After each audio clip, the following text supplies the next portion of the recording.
Welcome to Moussa TV. వార్తల ముందుగా ముఖ్యాంశాలు. పోలవరంలో సీఎం చంద్రబాబు పర్యటన.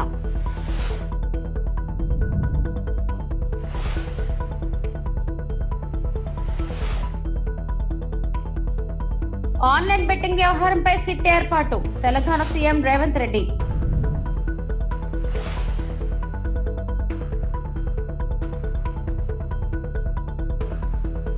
మరోసారి శ్రీవారి ఆలయ గోపురంపై వెళ్లిన విమానం.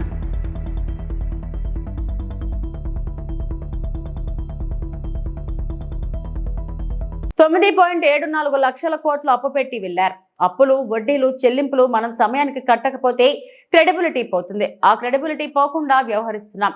అభివృద్ధి చేయాలి. దాంతో పాటు ఇచ్చిన హామీల మేరకు పథకాలు అమలు చేయాలి. నేను ఒక్కడనే పరిగెత్తితే పనిచేస్తే సరిపోదు. నాతో పాటు అంతా పరిగెత్తాలి. అప్పుడే సత్ఫలితాలు వస్తాయని ఏపీ సీఎం చంద్రబాబు నాయుడు అన్నారు. 9,77,000 కోట్ల రూపాయలు డెట్ ఉంది. డెట్ సర్వీసింగ్ చేయాలి. ఒకసారి డెట్ సర్వీసింగ్ చేయకపోతే నేరుగా తెలంగాణ, ఆంధ్ర రాష్ట్రానికి రెండుకి ఇబ్బంది వచ్చినప్పుడు ఒక విషయంలో మన వాళ్ళు పే చేయలేకపోయారు, వాళ్ళు కూడా పే చేయలేకపోయారు. దానిపైన వాళ్ళు సెబీ పంపించి ఇమ్మీడియట్ గా ఇది డిఫంక్ట్ అయ్యారు కాబట్టి మీరు యాక్షన్ తీసుకోమని సెబీ పంపిస్తే ఆల్ బ్యాంక్స్ అందరికి పంపించేస్తారు. అక్కడి నుంచి గవర్నమెంట్ యొక్క క్రెడిబిలిటీ పోతే అక్కడి నుంచి బారోయింగ్ రేట్ ఆఫ్ ఇంట్రెస్ట్ పెరిగిపోతుంది. డబ్బులు ఇచ్చేవాడు ఇవ్వడు. ఒక పక్క క్రెడిబిలిటీ కాపాడుకోవాలి, ఇన్ టైంలో డెట్ పే చేయాలి. ఇప్పుడు మళ్లీ పాత డెట్ అంతా కూడా స్వాపింగ్ పోతున్నాం, ఎందుకంటే రీఫైనాన్సింగ్ వెళ్తున్నాం. దానివల్ల ఒక 2,000 కోట్లు 3,000 కోట్లు సేవ్ అవుతుందంటే దానికి కూడా వెళ్లి ఎన్ని మార్గాలు ఉన్నాయో అన్ని మార్గాలు ఆలోచిస్తున్నాం. మీలో నాకంటే కూడా ఇంకా ఆలోచనలు ఎక్కడన్నా ఉంటే సజెస్ట్ చేయండి. We want to go all out to protect the state, to rebuild the state. ఇక్కడ ఇలాంటి పరిస్థితులు ఉన్నప్పుడు మనం అందరం గుర్తుపెట్టుకోవాల్సింది కొంచెం ఎక్స్ట్రా మైల్ నడవాలి. నేను అందరికీ ఒకటే చెప్పాను, మనందరం కూడా గుర్తుపెట్టుకుని హార్డ్ వర్క్ చేయడం కాదు, ఇన్నోవేటివ్ గా ఉండే టైమే సద్వినియోగం చేసుకో. అందరూ పనిచేస్తే ఎకో సిస్టమ్ పర్ఫెక్ట్ గా డెవలప్ అవుతుంది. కానీ కొంతమంది పని చేయకుండా కొంతమంది పని చేస్తే ఈ ప్రాబ్లమ్స్ వస్తాయి. అందుకే నేను చాలా విధాలుగా పోయాను. కానీ ఈసారి మాత్రం నేను ఒక్కడనే పరిగెత్తేవాడిని. అది కూడా చెప్తాను, డోంట్ మిస్టేక్ మీ. ఈ పక్క ఉండేవాళ్ళకి కానీ ఆ పక్క ఉండేవాళ్ళకి కానీ నేను పరిగెత్తు పని చేస్తా ఉండేవాడిని, మీరు కొంతమంది పని చేసేవాళ్ళు వెళ్ళిపోయేవాళ్ళు. ఈసారి అట్ట కాకుండా నేను పరిగెత్తడం కాకుండా నాతో కూడా మిమ్మల్ని కూడా తీసుకెళ్లాలనుకుంటున్నా, మిమ్మల్ని కూడా పరిగెత్తించాలనుకుంటున్నా. Be clear. I want to make it very clear for all of you. అప్పుడే రిజల్ట్స్ వస్తాయి, అప్పుడే సస్టైనబిలిటీ వస్తుంది, అప్పుడే మీలో సమర్థత పెరుగుతుంది. అందుకే నేను ఒక పక్క ప్రోగ్రామ్స్ చేస్తూనే, వెల్ఫేర్ చేస్తూనే, ఇంకొక పక్క డెవలప్మెంట్ చేస్తూనే. AP CM Chandrababu Polavaram project వద్దకు చేరుకున్నారు. తొలుత ఏరియల్ వ్యూ ద్వారా ప్రాజెక్ట్ ప్రాంతాన్ని సీఎం పరిశీలించారు. అనంతరం నిర్వాసితులతో చంద్రబాబు ముఖాముఖి నిర్వహించారు. వారి సమస్యలను సీఎం అడిగి తెలుసుకున్నారు.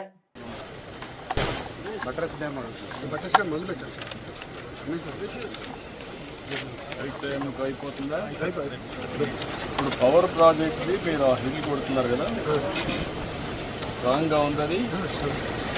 రేపు వాటర్ ఫ్లో అయినప్పుడు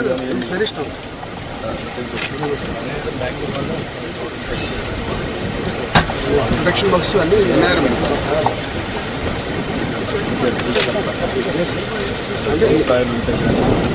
దాని మొత్తం ప్రొటెక్షన్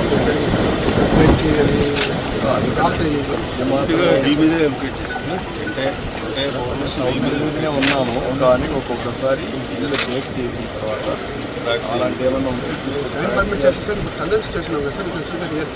టన్నల్స్ మొత్తం చూసాను.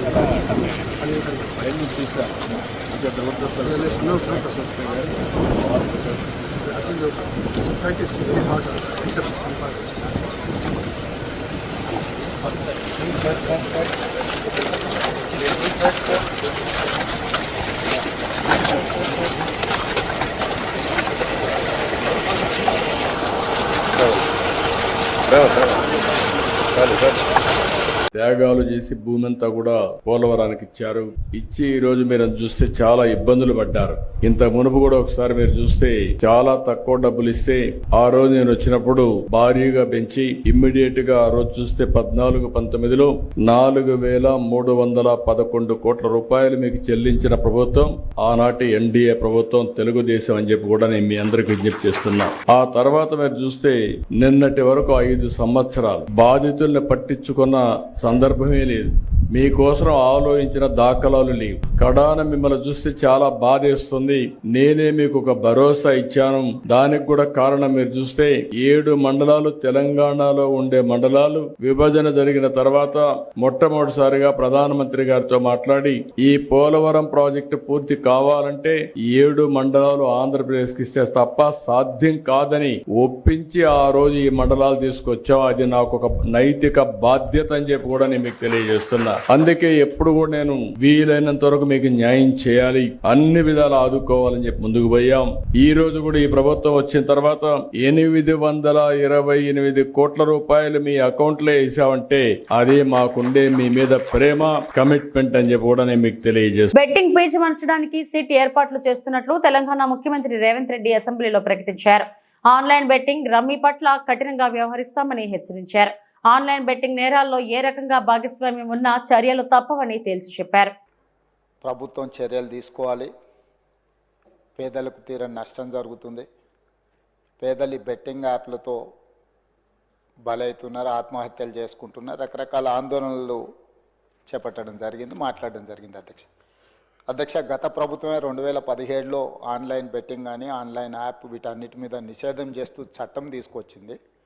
చట్టం చేశాం కానీ దాన్ని పకడ్బందీగా అమలు చేసే విషయంలో మరి గత ప్రభుత్వంలో కొంత నిర్లక్ష్యం జరిగింది. ఈ మధ్యకాలంలో అది చాలా వేగంగా తెలంగాణ రాష్ట్రంలో దుర్వినియోగం జరుగుతుంది. అందుకే అధ్యక్ష తమరి ద్వారా ఇది పక్క రాష్ట్రాలు, దేశము, ఇతర దేశాలు ఈ నేరం ఒక రకంగా అంతర్జాతీయ స్థాయిలో, రాష్ట్ర స్థాయి నుంచి మొదలు పెడితే అంతర్జాతీయ స్థాయి వరకు వివిధ రకాల సంస్థలు, వ్యక్తులు, రకరకాల దేశాలకు సంబంధించిన నేరగాళ్ళు అందరూ కూడా ఇందులో పాల్గొంటున్నారు. ఇది ఏదో టెంపరీగా ఒక పోలీస్ స్టేషన్లోనో లేకపోతే ఒక పరిధిలో మనం విచారణ చేస్తే దీనికి ఈ సమస్యకు సమూలమైన పరిష్కారం కనుగొనే పరిస్థితి లేదు. కాబట్టి ఈ ఆన్లైన్ బెట్టింగ్ కానీ ఆన్లైన్ ఈ యాప్లు కానీ లేకపోతే ఆన్లైన్ రమ్మీ లాంటి గేములు డిజిటల్లీ ఈ గేమింగ్ ఏదైతే జరుగుతుందో, ప్రధానంగా బెట్టింగ్ ఏదైతే జరుగుతుందో దీని పట్ల రాష్ట్ర ప్రభుత్వము అప్రమత్తంగా ఉండాలి, కఠినంగా వ్యవహరించాలని నిర్ణయం తీసుకున్నది. అధ్యక్ష నేను ఎవరి మీద ఆరోపణలు లేకపోతే ఎవరు ఏ పరిస్థితిలో వీటిని ప్రత్యక్షంగా పరోక్షంగా అనుమతించారు, ప్రోత్సహించారు ఎక్కువ వివరాల దగ్గర నేను వెళ్ళదలుచుకోలేదు. రాష్ట్ర ప్రభుత్వం స్పష్టంగా బెట్టింగ్ యాప్లు కానీ ఆన్లైన్ బెట్టింగ్ కానీ ఆన్లైన్ రమ్మీ గేమ్ల పట్ల అప్రమత్తంగా ఉండడమే కాదు కఠినంగా వ్యవహరించాలని ఈరోజు రాష్ట్ర ప్రభుత్వం నిర్ణయం తీసుకున్నది.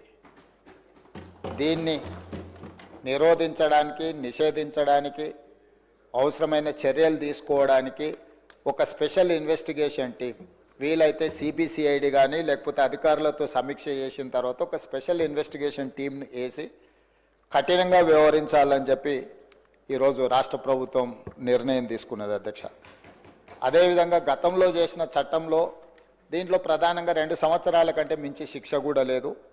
రేపు వచ్చే సమావేశాలలో ఈ ఆన్లైన్ బెట్టింగ్ నిర్వాహకులకనే కాదు ఆడేవాళ్లను, బాధితులను, అదేవిధంగా ఈ ఆన్లైన్ అడ్డగోలుగా నిర్వహిస్తున్న వాళ్ళ పట్ల శిక్షను కూడా పెంచడానికి అవసరమైన చట్టాలను కూడా అవసరమైతే మనం సవరించుకోవాల్సిన అవసరం ఉన్నది. అధ్యక్ష ఎందుకంటే శిక్ష కఠినంగా ఉంటుంది, ఎక్కువ కాలం ఉంటుంది అని ఎప్పుడైతే తెలుస్తుందో నేరం అనేది తగ్గుతుంది. కాబట్టి దీనికి సంబంధించి పూర్తి స్థాయిలో ప్రభుత్వం చర్యలు తీసుకోవాలని, అదేవిధంగా గుట్కా ఇట్లాంటివి కూడా నిషేధిత పదార్థాలను కూడా ఈరోజు మార్కెట్లో బాగా సరఫరా జరుగుతున్నట్టు మా దృష్టికి వచ్చింది. అధ్యక్ష వీటి పట్ల కూడా మేము అప్రమత్తంగా ఉండాలని ప్రభుత్వం నిర్ణయం తీసుకున్నది. అందుకే ఆన్లైన్ బెట్టింగ్, ఆన్లైన్ యాప్లు, అదేవిధంగా ఆన్లైన్ రమ్మీ ఈరోజు నిన్న మీరు టీవీలలో, పేపర్లలో పోలీసులు కేసులు నమోదు చేసి వాటికి ప్రచారం కల్పించిన వాళ్ళను పిలిచి పోలీస్ స్టేషన్లలో విచారించడం జరిగింది. వాటికి ప్రచారం కల్పించే వాళ్ళను పోలీస్ స్టేషన్లో పిలిచి వాళ్ళను విచారించడం ద్వారా ఈ సమస్యకు పరిష్కారము శాశ్వతంగా దొరకదు. వీటిని నిర్వహించే వాళ్ళు, వీటిని ప్రమోట్ చేసేవాళ్ళు చివరికి ఈ యాప్ల ద్వారా లబ్ధి పొందుతున్న వాళ్ళు తిరుమల శ్రీవారి ఆలయంపై మరోసారి విమానం వెళ్లింది. గతంలోనే టీటీడీ దేవస్థానంపై నుంచి విమానాలు వెళ్లకూడదని విమానయాన శాఖకి తిరుమల తిరుపతి దేవస్థానం విజ్ఞప్తి చేసింది. టీటీడీ విజ్ఞప్తిని పట్టించుకోవడం లేదని కేంద్ర విమానయాన శాఖపై తిరుమల వేద పండితులు, భక్తులు ఆగ్రహం వ్యక్తం చేస్తున్నారు. గురువారం తిరుపతి దేవస్థానం గుడి గోపురంపై నుంచి విమానం ప్రయాణించింది. ఆగమ శాస్త్ర నిబంధనల మేరకు శ్రీవారి ఆలయ గోపురంపై నుంచి రాకపోకలు నిషిద్ధం. ఇలా జరగడం ఇదే మొదటిసారి ఏం కాదు. గతంలో కూడా ఫ్లైట్లు తిరుమల గుడిపై నుంచి వెళ్లాయి.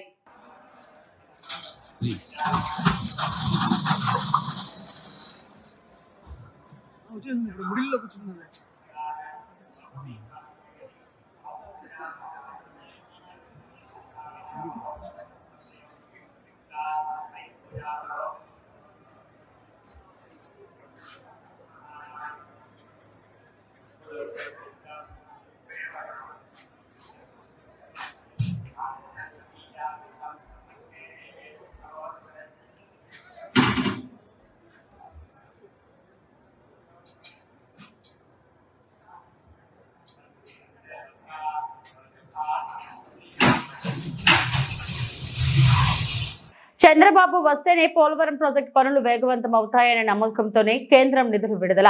ముఖ్యమంత్రి చంద్రబాబు పోలవరం ప్రాజెక్టు పనుల పరిశీలన పర్యటనలో భాగంగా మీడియాతో మాట్లాడడం జరిగింది.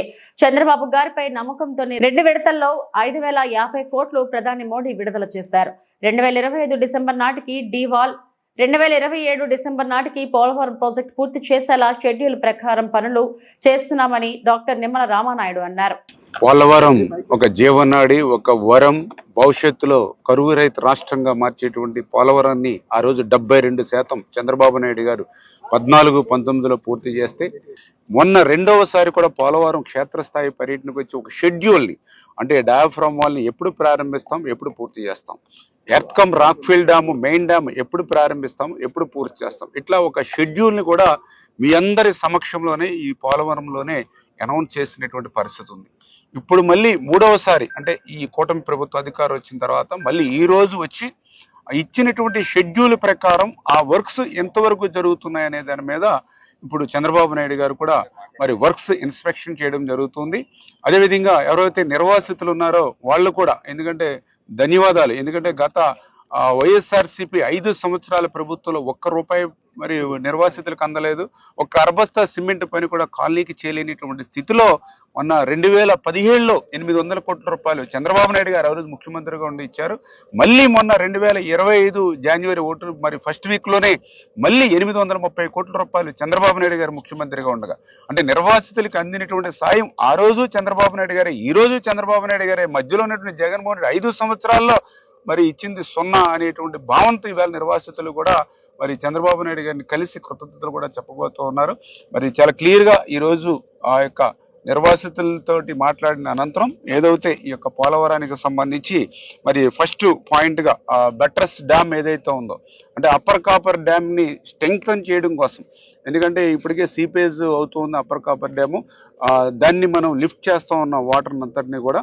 అయితే రేపు కన్స్ట్రక్షన్ చేసేటప్పుడు రైనీ సీజన్లో ఎక్కువ వాటర్ మనం బయట లిఫ్ట్ చేసినప్పుడు అప్పర్ కాపర్ డ్యామ్కి డ్యామేజ్ లేకుండా ఆ బట్రస్ డ్యాము ఏదైతే ఈ యొక్క ఇంటర్నేషనల్ ఎక్స్పర్ట్స్ కానీ సిడబ్ల్యూసి కానీ ఎవరైతే ఇచ్చారో దాని ప్రకారం ఈ బట్రస్ డ్యామ్ పనులు కూడా మరి ఏదైతే ఆల్రెడీ జరుగుతూ ఉన్నాయి.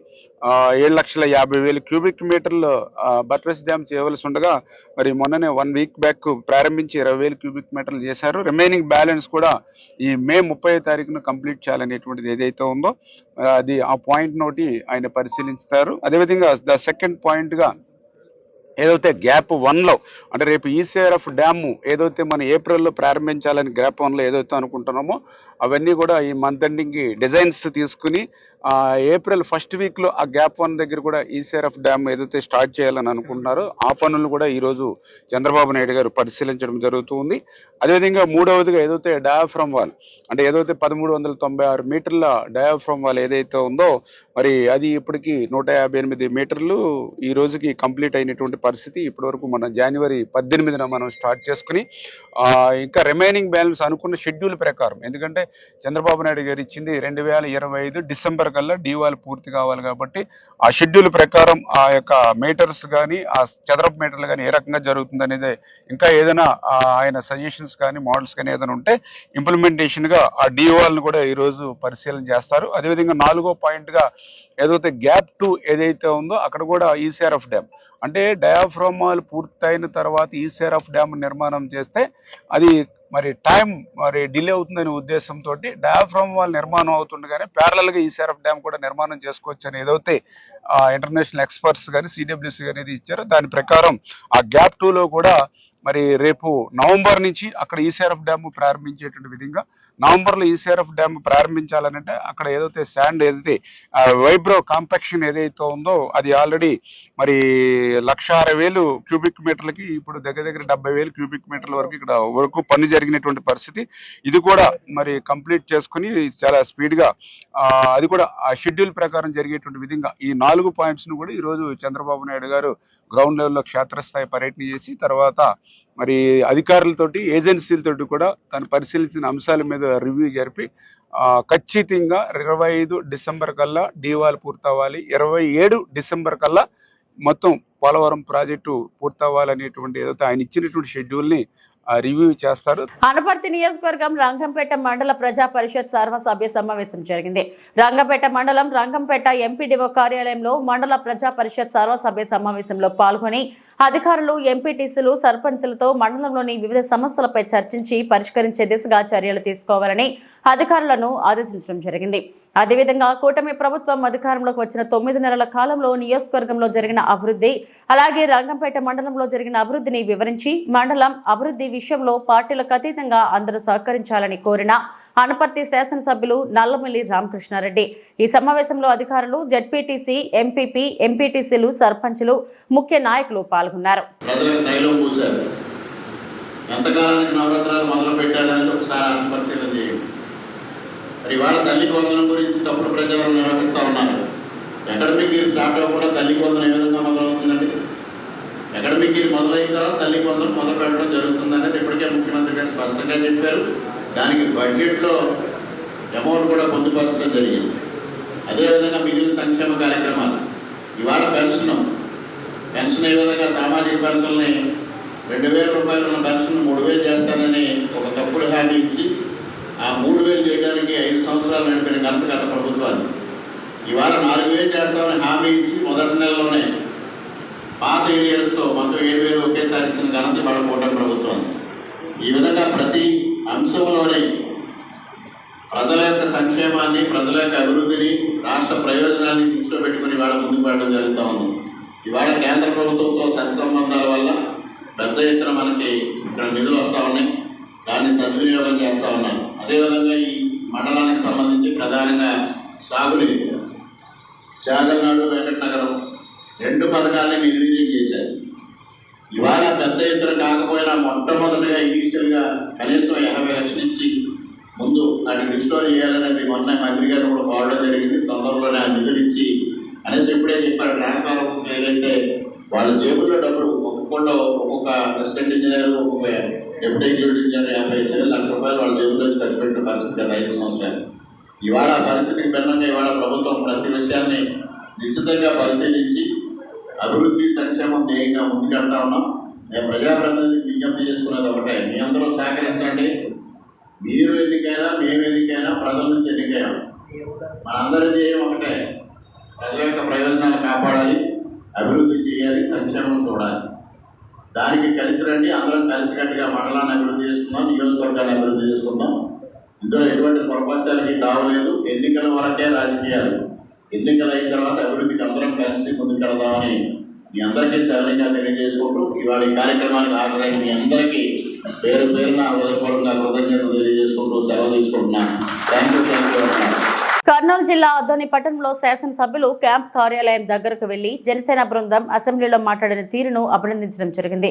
మండల అధ్యక్షులు ఎం తాహేర్వాలి, సీనియర్ నాయకులు గాజుల రాజశేఖర్ మాట్లాడుతూ కూటమి ప్రభుత్వం ఏర్పడిన తర్వాత ఇప్పటి వరకు ప్రభుత్వం దృష్టికి అసెంబ్లీ సాక్షిగా అద్దోనిలో ప్రజలు ఎదుర్కొంటున్న సమస్యలు ప్రభుత్వం దృష్టికి అన్ని శాఖల మంత్రులకు ప్రతి విషయంపై విద్య, వైద్యం, ఉపాధి, పరిశ్రమ, సాగునీరు, త్రాగునీరు, వలసలు, కరువు, అక్రమ కబ్జాలు, ప్రభుత్వం నుండి జాతీయ గ్రామీణ ఉపాధి హామీ నిధులు అనేక సమస్యలను అసెంబ్లీలో ప్రభుత్వానికి వివరించి అదోనిని అన్ని రకాలుగా ఆదుకోవాలని, అదోని పరిస్థితులపై తగిన నిధులు కేటాయించాలని, అనేక సంవత్సరాల నుండి అదోని వెనుకబడిందని, ఇప్పటివరకు గత ప్రభుత్వాలు వివక్షతో అదోనిని పట్టించుకోలేదని, మా ప్రజలకు త్రాగునీరు లేక ఇబ్బంది పడుతున్న పరిస్థితులు ఉన్నాయని, ప్రతి ఏడాది లక్షల సంఖ్యలో వలస వెళుతున్న పరిస్థితి ఉన్నదని, పరిశ్రమలు నిర్మించాలి, సాగునీటి ప్రాజెక్టులు నిర్మించాలి, వలసలను, కరువులను అరికట్టాలని, కనీస వైద్య సిబ్బంది పరికరాలు లేక కనీస వైద్య సదుపాయాలు కల్పించడానికి తగిన నిధులు, సిబ్బంది నియమించి అదోని ప్రజలను ఆదుకోవాలని కోరడం జరిగింది.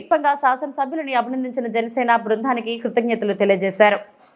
సార్, జనసేన పార్టీ తరపు నుండి మీకు అభినందనలు తెలియజేస్తున్నాను సార్. విషయం ఏంటంటే అసెంబ్లీలో ఇప్పటిదాకా ఆదోనిలో ఉన్నటువంటి, నేను 30 సంవత్సరాల నుండి చూస్తున్నా, ఇప్పటిదాకా ఆదోని విషయాల పట్ల ఎవరు మాట్లాడలేదు. మీరు బాగా మాట్లాడినారు. మీకు కూడా జనసేన పార్టీ అన్ని విధాలుగా ప్రతి విషయంలో కూడా మీకు అండదండగా ఉంటుంది. మంచి విషయాలు మాట్లాడినారు. కొంతమంది వేరే రకాలుగా అనుకోవచ్చు, కానీ ప్రతి అంశం పైన అన్ని విషయాలు, విద్యారంగం కావచ్చు, ఉపాధి రంగం కావచ్చు, పరిశ్రమలు కావచ్చు, సాగునీరు, తాగునీరు, అన్ని విషయాలపైన మాట్లాడినారు. మీరు ఇలాగే మాట్లాడాలి. మీకు అంతా మేము ఎప్పటికీ ఉంటాం సార్, ఇబ్బందులు. ఈరోజు జనసేన పార్టీ ఆధ్వర్యంలో ఆదోని నియోజకవర్గ గౌరవ శాసనసభ్యులు డాక్టర్ పార్థసారథి గారిని అభినందించడానికి ఈరోజు జనసేన పార్టీగా రావడం అనేటువంటిది జరిగింది. ఈ అభినందన దేనికి అని చెప్పేసి కొంతమంది అనుకోవచ్చు. అసెంబ్లీలో గత 30 సంవత్సరాలుగా చూస్తూ ఉంటే ఆదోని గురించి, ఆదోనిలో ఉన్నటువంటి సమస్యల గురించి మాట్లాడినటువంటి దాఖలాలు లేవు. కానీ ఇక్కడ 3 సార్లు, మరొక 3 సార్లు ఇక్కడ ఎమ్మెల్యేలుగా ప్రాతినిధ్యం వహించిన వాళ్ళు కూడా ఆదోనిలో ఉన్నారు. కానీ అయినప్పటికీ కూడా ఆదోనిలో ఉన్నటువంటి ఏ సమస్యను కూడా అసెంబ్లీ దృష్టికి లేదా ప్రభుత్వం దృష్టికి తీసుకువెళ్ళలేనటువంటి పరిస్థితిలో ఉన్నారు. అన్ని రంగాలలో ఏ రకంగా ఆదోని వెనకబడిందో కులంకుశంగా చెప్పినటువంటి ఎమ్మెల్యే గారిని మేము సన్మానించడానికి రావడం జరిగింది. ఎందుకంటే తాగునీరు, సాగునీరు, విద్య, వైద్యం పట్ల కూడా అన్ని విషయాలను ప్రభుత్వం దృష్టికి తీసుకెళ్లడానికి ఆయన మంచి కృషి చేశారు. కాబట్టి ఆయన అభినందనలు తెలపడానికే ఈరోజు జనసేన పార్టీగా రావడం జరిగింది. మరి అక్కడ ఉన్నటువంటి స్పీకర్ గారు ఎవరైతే మాట్లాడినారో వాళ్ళు మాట్లాడేటువంటి తీరు మా ఆదోని ప్రజలు కూడా, జనసేన పార్టీకి కూడా అది నచ్చలేదు. ఎందుకంటే ఆయన స్పీకర్గా ఉన్నప్పుడు మాట్లాడడానికి అవకాశం ఇవ్వాలా, లేదా దానికి సమాధానం ఇవ్వాల్సింది మంత్రులు సమాధానం ఇవ్వాలా. కానీ ఆయన సమాధానం ఇవ్వాల్సినటువంటి అవసరం లేదు. ఆయన కూడా బాధ్యత రహితంగా మాట్లాడినటువంటి పరిస్థితి ఉంది. ఆయన కూడా మరోసారి ఆదోనిని కించపరిచే విధంగా మాట్లాడకుండా ఉంటే మంచిది. ఆదోని అన్ని రకాలుగా వెనకబడినటువంటి విషయం అందరికీ తెలుసు. మరి ఆయన కూడా ఆదోని నియోజకవర్గానికి వచ్చి తెలుసుకుంటే బాగుంటుందని చెప్పేసి జనసేన పార్టీగా ఆయనకి విజ్ఞప్తి చేస్తారు. ప్రజాపాలన పేరుతో నిర్బంధ పాలన సాగిస్తున్న ప్రభుత్వం, ఆశా వర్కర్ల పట్ల ప్రభుత్వం నిర్బంధం దుర్మార్గం. చలో హైదరాబాద్ కార్యక్రమానికి బయలుదేరిన ఆశాలను అర్ధరాత్రుల్లో అరెస్టు చేయడం, గృహ నిర్బంధించడం, హైదరాబాద్ చేరుకున్న ఆశాలపై పోలీసుల చేత లాఠీచార్జి చేసి దాడి చేయించడాన్ని నిరసిస్తూ రాష్ట్ర కమిటీ పిలుపు మేరకు ములుగు జిల్లా కేంద్రంలో అంబేద్కర్ విగ్రహం ముందు నల్ల బ్యాడ్జీలు ధరించి నిరసన వ్యక్తం చేసిన అనంతపురం అంబేద్కర్ విగ్రహానికి ఆశా వర్కర్ల వినతిపత్రం ఇచ్చి నిరసన తెలపడం జరిగింది. ఈ సందర్భంగా సిఐటి జిల్లా కార్యదర్శి రత్నం రాజేంద్ర మాట్లాడుతూ ప్రభుత్వం ఆశాలపై నిర్బంధ ఖండ లాఠీ చార్జీని తీవ్రంగా ఖండిస్తున్నామన్నారు. ఇప్పటికైనా ప్రభుత్వం అసెంబ్లీ బడ్జెట్ సమావేశాలు ముగిసేలోపు ఆశా వర్కర్లకు ఇచ్చిన హామీ ప్రకారం ఫిక్స్ వేతనం 18,000 రూపాయలు నిర్ణయించాలని, ఇంకా ఇతర సమస్యలు పరిష్కరించాలని, లేకుంటే పెద్ద ఎత్తున ఉద్యమం చేస్తామని అన్నారు. కార్యక్రమంలో సిఐటియు నాయకులు సద్దాం హుస్సేన్, ఆశా యూనియన్ రాష్ట్ర ప్రధాన కార్యదర్శి ఆర్ నీలాదేవి, చుంచు మంజుల, యశోద తదితరులు పాల్గొన్నారు.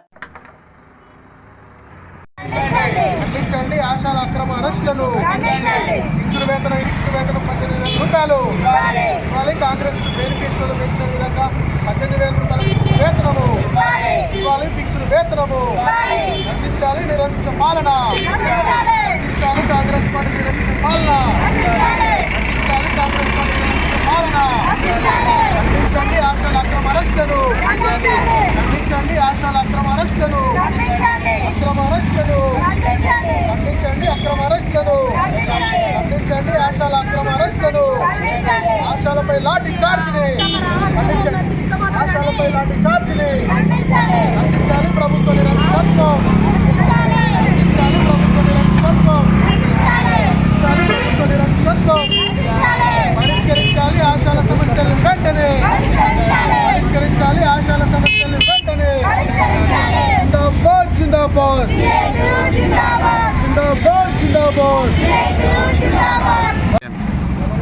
సోమవారం మార్చి 24వ తేదీన ఆశాలకి కాంగ్రెస్ పార్టీ ఎన్నికల ముందు హామీ అమలు చేయాలని, ఆశా వర్కర్లకు ఫిక్స్డ్ వేతనం 18,000 రూపాయలు నిర్ణయించి వెంటనే చెల్లించాలని చెప్పేసి, అదేవిధంగా పిఆర్సీ ఏరియర్స్ ఇతరతర సమస్యలు పిఎఫ్ ఈఎస్ఐ సమస్యలు పరిష్కరించాలని చెప్పేసి డిమాండ్ చేస్తూ చలో హైదరాబాద్ కోటి కమిషనర్ ఆఫీస్ ముట్టడికి శాంతియుతంగా వెళ్తున్నటువంటి ఆశా వర్కర్లని అక్కడ ధర్నా చేయకుండా రాష్ట్ర వ్యాప్తంగా ఎక్కడికక్కడ అరెస్ట్ చేశారు. అదే పద్ధతిలో కమిషనర్ ఆఫీస్కి చేరుకున్నటువంటి ఆశాలను కూడా మగ పోలీసులు సైతం ఆవాలని చూడకుండా, కనికరం లేకుండా లాఠీచార్జ్ చేసి ఎక్కడికక్కడగా గుంజి ఫ్యాన్లలో ఎత్తి పడేసినటువంటి పరిస్థితి ఉన్నది. మరి కేసీఆర్ నిరంకుశంగా పరిపాలన చేస్తున్నారు. మేము ప్రజాస్వామ్యయుతంగా పరిపాలన చేస్తాం. ఎవరికైనా ఏదైనా కావాలంటే మీరు ఏదైనా ధర్నా కూడా చేసుకోవచ్చు, అడగొచ్చు. మీరు అడిగితే మేము ఖచ్చితంగా చేస్తామని చెప్పినటువంటి ప్రభుత్వం ఇలా కాంగ్రెస్ పార్టీ మరి ఇలా నిరంకుశ పాలనకు నిదర్శనంగా ఇలా ఆశాలపైన నిర్బంధకాండ, ఆడబిడ్డలను చూడకుండా ఇలా ఆశాలను ఎక్కడికెక్కడ అరెస్ట్ చేసి లాఠీచార్జ్ చేసి గాయాల పాలైనటువంటి పరిస్థితి ఉన్నటువంటిది ఉన్నది. కాబట్టి ప్రభుత్వం తమ మొండి వైఖరి మార్చుకొని వెంటనే ఆశాల సమస్యల్ని పరిష్కరించాలి, ఫిక్స్డ్ వేతనం నిర్ణయించాలి. ఆశాల యొక్క ఆశాలపై దాడిని తీవ్రంగా మేము ఖండిస్తూ ఉన్నాం. సభ్య సమాజం కూడా ఖండించాలని చెప్పేసి ఈ సందర్భంగా తెలియజేస్తాం. ఇవి ఇప్పటివరకు నా బులెటిన్ అప్డేట్స్. నమస్తే.